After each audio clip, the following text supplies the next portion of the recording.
Hi survivors, it's me Preppers reporting to you. Hope you guys are doing well, because what's going on in this world is not y'all, it's all hell out here.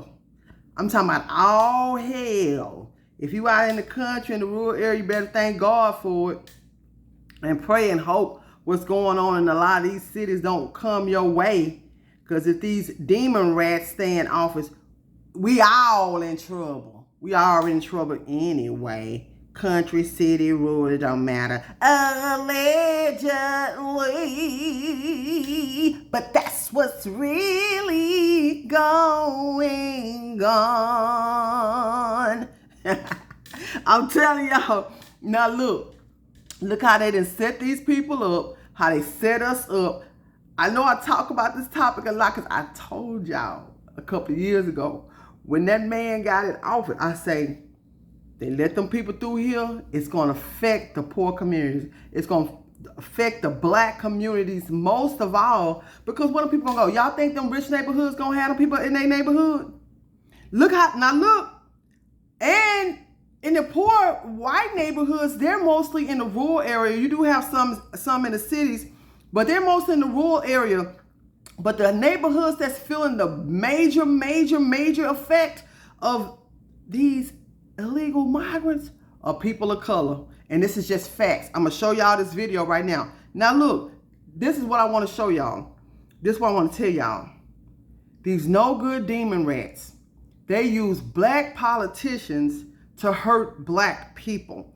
When y'all go down there and vote for these politicians just because they black, and they're demon rats, that hurts the whole community. Just like up there in New York, that black mayor let all the migrants come through. That's because they puppets, right? So we're part of the agenda. They let these people come in because they know these people gonna do what they tell them to do. Now they let them people come in, right? They set them up and they set us up. Let them come in here, housed them for a couple of months, fed them and all that. Now they done released them to the streets. Same thing they did up there in New York. It's the same thing they're doing in Chicago.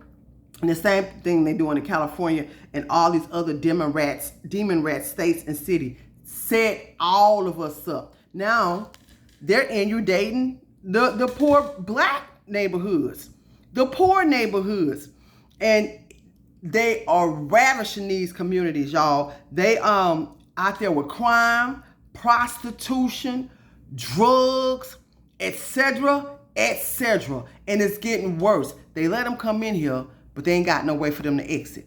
And then the crazy part too, they're not allowing them to work. They didn't give them no work permits and stuff like that. So a lot of them, they just out here on their own and they got to eat. They're no longer feeding them. They were giving them stipends every month, giving their babies diapers, milk, all that. They cut all that out. Now they release them into the communities and they go into the poor neighborhoods because they can't go to the rich neighborhoods. Y'all think they're going to let that happen? They're not going to let that happen. They're not going to let that happen. Now check out this video. Oh, man. Frustration, anger, and confrontations all on display as neighbors in Woodlawn gather to talk about what they call big problems at a nearby migrant shelter. New at 10, CBS 2 political investigator Dana Koslov takes us through what happened. Let them talk so they have a voice. A call for order during a heated meeting at Woodlawn's Apostolic Church of God. Who's helping me? The focus, this migrant shelter in the old Wadsworth Elementary School. I would ask you all to go out there at night, in the middle of the night, and see what goes on.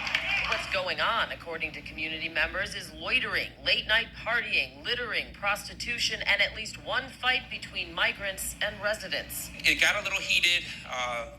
Objects got thrown. But many of these residents say they no longer have any tolerance for the disruptive behavior by those seeking asylum here. It's making them feel unsafe.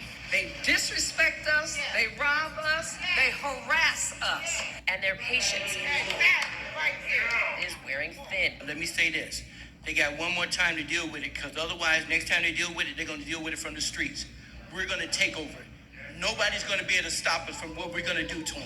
Much of the residents' anger was directed at city officials in attendance, including 20th Ward Alderwoman Jeanette Taylor, Chicago Deputy Police Chief Stephen Chung, and Family and Support Services Commissioner Brandy Kanazi. At one point, police had to intervene, breaking up an argument during public comments. And that absolutely is a problem. And Alderwoman Taylor says she's now seen some of them firsthand. Now this is what I'm saying. Now y'all see and hear it for yourself. You see it and hear it for yourselves. The demon rats constantly set people of color up. The crazy part about it, it be mostly black people that go out here and vote for these people. I don't get it. Why do you give away something to anybody who's not giving you nothing, where there's no reciprocity? That's against the laws of nature. It's totally against the laws of nature. The sun shines, the rain falls, we get vegetation from that. As human beings, we consume the vegetation, and it's a system of giving and getting, giving and getting.